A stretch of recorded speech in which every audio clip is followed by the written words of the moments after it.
مولا جلال الدین رومی نے ایک مثال دی ہے. حضرت مولا روم رحمت اللہ تعالی علیہ فرماتے ہیں کہ ایک بچہ امیر باپ کا بیٹا تھا تو خراب ہو گیا. وہ غرض لڑکوں کے ساتھ پھرنے لگا، باپ کی دولت ساری ضائع کرنے لگا. والد اس کو سمجھاتا لیکن اس کی سمجھ میں بات نہ آتی. ایک دن گھر کے اندر کنواں تھا. جو امیر لوگ ہوتے تھے وہ گھروں کے اندر کنواں کھدوا لیتے تھے. کیونکہ امیر تھا تو گھر کے اندر کنواں تھا، اس کے قریب اس نے اپنی چارپائی الٹی کر کے بچھا لی. بیٹا شام کو گھر آیا تو کہنے لگا بیٹے کنگال ہو گیا، دیوالیہ نکل گیا، کوئی حال ہی نہیں، میں بڑا پریشان ہوں، شام کی دوائی کے بھی پیسے کوئی نہیں، جا کہیں سے 2 آنے لا، میں نے دوائی لینی ہے. اس نے کہا ابا جی مسئلہ ہی کوئی نہیں. دوست کے دروازے پہ دستک دی. دوست باہر آیا، کٹھے کھاتے رہتے ٹکے بٹیرے. باہر آیا، ہاں جی. اس نے کہا 2 آنے چاہیے. کوئی مسئلہ نہیں، سجن ہے تو اپنا. 2 آنے دے دیے، لا کے ابا جی کو دیے. ابا جی نے دوائی کے لیے لیے تھے، جب ہاتھ پہ آئے تو کنویں میں پھینک دیے، کنویں میں ڈال دیا. چپ کر کے چلا گیا. سویرے پھر ابا جی نے کہا بیٹے 2 آنے چاہیے، شام کو دوائی لینی ہے. کوئی مسئلہ ہی نہیں، بڑے سجن ہیں. دروازے پہ دستک دی، دوست باہر آیا، 2 آنے چاہیے، لے لو. ابا جی کو دیے، کنویں میں پھینک دیے. تیسرا دن، چوتھا دن، سجنوں کو پتا چل گیا کہ بھوکا ہو گیا ہے. خبر پہنچ گئی آج 2 آنے لے آنا ہے. نے کہا کل میرے کو بھی کھڑے سو. اب شہرت ہو گئی کہ اب اس کے پاس شے ہے، بھوکا ہے.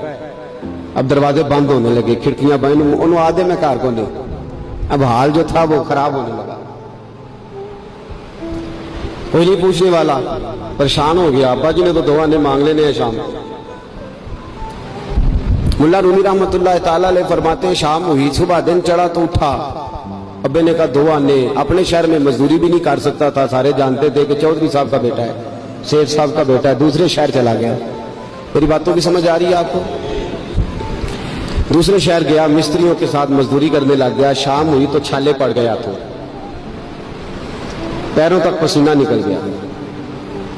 سخت آزمائش کا شکار ہو گیا. 2 آنے کما کے لایا اور وہ آنے ہاتھ پہ رکھے تو اپنا ہاتھ بھی چھوڑتا نہیں ان پیسوں سے. ابا جی کو دیے نا، جب تو ابا جی نے پھینکے کنویں میں تو بیٹے نے ماری چیخ. ابا جی دماغ کم کر دا جے،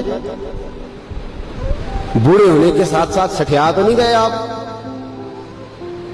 انہوں نے کہا کیا ہوا بیٹے؟ کہا 7 دن ہو گئے ہیں، 2 آنے دیتا ہوں آپ کنویں میں پھینک دیتے ہیں. انہوں نے کہا پتر میں کو پہلے دن سٹے نے، تو آج کچھ ہی ہے، پرسوں بھی پھینکے ترسوں بھی پھینکے. توجہ ہے مسلمانوں میری بات پر؟ اس نے کہا 7واں دن ہے تو میں نے پرسوں بھی پھینکے تھے، ترسوں بھی پھینکے تھے، اس سے پہلے بھی پھینکے تھے، تو چیخا نہیں. اس نے کہا ابا پہلے ادھار کے تھے، آج بولے نا، سارے بولے محنت کے ہیں. آج پہلے ادھار کے تھے، آج تکلیف ہوئی ہے. تڑپ گئے ملا رومی. کہنے لگے تو نماز اس لیے نہیں پڑھتا کہ تیرا مذہب مفت کا ہے، تو داڑھی کے وعدے سال بعد اس لیے کرتا ہے کہ تیرا مفت کا مذہب ہے، تو کہتے پرسوں ترسوں شروع کروں گا، تیرا مفت کا مذہب ہے. ملا رومی کہنے لگے اگر تو نے قدر پوچھنی ہو تو پیسے خرچ کر مدینے جا اور جنت البقیع میں بی بی فاطمہ کی قبر پہ کھڑے ہو کے پوچھ دین کتنی قدر والا ہے. پوچھنا حضرت فاطمہ سے. اور پھر سیدہ فاطمہ تجھے بتائیں گی کہ میں 5 سال کی تھی جب سے مصطفیٰ کے وجود سے اوجڑیاں اتار رہی ہیں، اور اس دن سے لے کر اپنے حسن حسین تک میں نے کوئی شے نہیں بچائی. مسلمانوں نماز نہ چھوڑنا، یہ دین ہم نے بڑی مشکل سے حاصل کیا. مسلمانوں قرآن نہ چھوڑنا، یہ دین بڑی. اور میں جا تجھے بتائیں گے وہ یہ کتنا قدر والا ہے. وما قدر اللہ کا قدر ہی، تجھے کیا پتا؟ تیرا کوئی بچہ کربلا میں شہید ہوا ہے، تجھے کیا خبر؟ تیری کوئی ماں نے پتے کھا کے گزارے کیے، تجھے کیا اس دین کی قدر ہو؟ تو نے کوئی تھپڑ کھائے ہیں دین کے لیے، تجھے کیا پتا ہو؟ تو مفت میں کہتا پرسوں رکھ لوں گا، ترسوں رکھ لوں گا، میں شروع کرتا ہوں، میں دیکھتا ہوں، میں آتا ہوں، میں بس فلاں کروں. کیسے؟ تجھے کیا خبر ہو؟ دین نبی دا او کی جانا، دنیا دار کمینے دین نبی دا جانن والے سو گئے وچ مدینے. کیسے قدر کا پتہ چلے؟ پوچھنا حضرت بلال سے کتنا مہنگا ہے یہ. حضرت عمار بن یاسر کی قبر پہ کھڑے ہو ملک کے شام میں جا کے، وہ تجھے بتائیں گے دین بڑا مہنگا ہے، بڑی مشکل سے لیا ہے، بڑی مار کھائی ہے۔ میری ماں سمیہ یہ پیشاب والی جگہ نیزہ مار کے ابو جہل نے قتل کر دیا تھا۔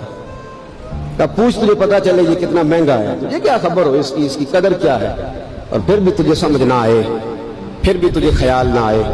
تو مولا رومی کہتے ہیں کبھی سجدہ ختیجۃ الکبریٰ سے پوچھنا، نبی پاک تجھے اپنا درد نہیں بتائیں گے، ختیجۃ الکبریٰ بتائیں گے کہ ساری رات رسول رحمت جا کے کہتے تھے یا اللہ میری جھولی پھیل گئی ہے، میری قوم کو ہدایت کا نور دے دے۔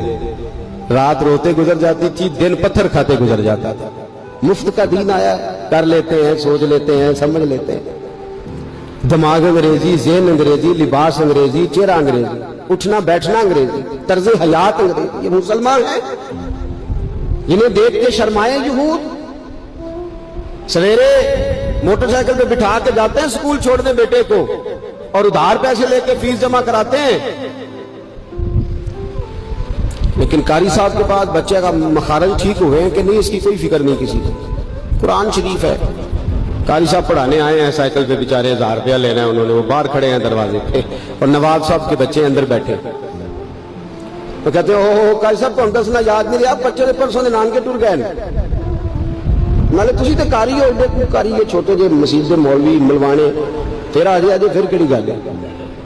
ہاں وہ ایم ایس سی والا ٹیچر ہوتا تو اس کو پہلے کال جاتی یا آج آپ نے نہیں آنا، آپ کما قدر اللہ حق کا قدر ہی۔ مسئلے پوچھتے ہیں لوگ، مسئلے کہتے ہیں جناب دعائے قنوت نہ آئے تو وطروں میں کیا پڑھنا ہے؟ میں نے کہا جنازہ پڑھ لو اس قوم کا جس کو 48 سال کی عمر میں بھی دعائے قنوت یاد نہیں ہوئی۔ ابھی بھی منت کے ساتھ تمہیں کہا جائے کہ دعائے قنوت یاد کر لو، ابھی بھی جس کے گھر میں کار آتی ہے وہ چلانی سیکھ دیتا ہے یا پڑوسی کو دے دیتا ہے؟